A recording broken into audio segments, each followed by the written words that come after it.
ഈ വീഡിയോയിൽ ഒന്നുകൂടി ഡീറ്റെയിൽഡ് ആയിട്ട് KTUവിൽ നമുക്ക് ആക്ടിവിറ്റി പോയിന്റ് എന്തൊക്കെ നേടാമെന്ന് നോക്കാം.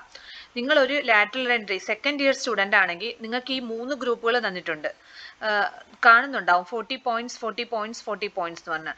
അപ്പോൾ ഓരോ 40 പോയിന്റ്സിനും പകരം ഒരു ലാറ്ററൽ എൻട്രി സ്റ്റുഡൻ്റ് ആണെങ്കിൽ 30 പോയിന്റ് വെച്ച് നേടിയാൽ മതി. അങ്ങനെയാണെങ്കിൽ ടോട്ടൽ അയാൾ 90 പോയിന്റ്സ് നേടിയാൽ മതി. അതല്ല നിങ്ങൾ ഒരു റെഗുലർ സ്റ്റുഡൻ്റ് ആണ്, S1 S2 അങ്ങനെ റെഗുലറായിട്ട് പഠിച്ച് S8 വരെ പോകുന്ന ഒരാളാണെങ്കിൽ നിങ്ങൾ നേടേണ്ടത് ഓരോ ഗ്രൂപ്പിലും 40 പോയിന്റ് വെച്ച്, എന്ന് വെച്ചാൽ ആ ഗ്രൂപ്പിന് 40 പോയിന്റ് നമ്മൾ മാക്സിമം കിട്ടത്തുള്ളൂ. അങ്ങനെ ഇപ്പോൾ ആർട്സിന് കുറേ ചെയ്തു, നമ്മൾ ഒരു 100 പോയിന്റ് ആർട്സ് ചെയ്താലും നമ്മൾ 40 പോയിന്റ് മാത്രമേ പരിഗണിക്കത്തുള്ളൂ. ഇങ്ങനെയാണ് കാൽക്കുലേറ്റ് ചെയ്യുന്നത്. അപ്പം ആദ്യത്തെ 40 പോയിന്റ് എന്ത്? NSS activity, NCC, arts, sports, games, നമ്മുടെ കോളേജ് യൂണിയനിന്റെ ക്ലബ് ആക്ടിവിറ്റീസ്, അതിനെല്ലാമായിരിക്കും.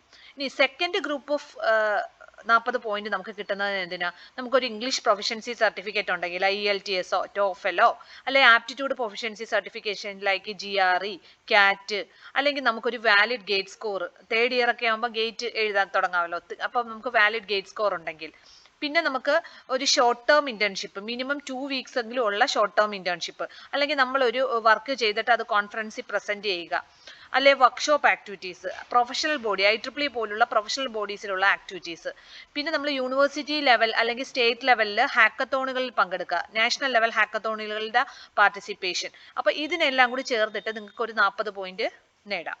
ഓക്കെ, ഇനി നിങ്ങൾക്ക് അടുത്ത 40 പോയിന്റ് എന്ന് പറയുന്നത് നമ്മൾ ഒരു പേറ്റന്റ് അല്ലെങ്കിൽ ഒരു സ്റ്റാർട്ടപ്പ് രജിസ്റ്റർ ചെയ്യുക, അല്ലെങ്കിൽ ഒരു ഇന്നോവേഷൻ നടത്തുക, അല്ലെങ്കിൽ ഇന്റർനാഷണൽ ലെവൽ ഹാക്കത്തോൺസ്, അതേപോലെ സ്കില്ലിംഗ് സർട്ടിഫിക്കറ്റ്സ് ഉണ്ട്, യൂണിവേഴ്സിറ്റി അപ്രൂവ് ചെയ്യുന്ന കുറച്ച് സ്കില്ലിംഗ് സർട്ടിഫിക്കറ്റ്, അതിന്റെ ഡീറ്റെയിൽസ് ഉടനെ പബ്ലിഷ് ചെയ്യും. അതും കൂടി നേടിയാൽ നിങ്ങൾക്ക് അടുത്ത 40 പോയിന്റ് കൂടി നേടാം.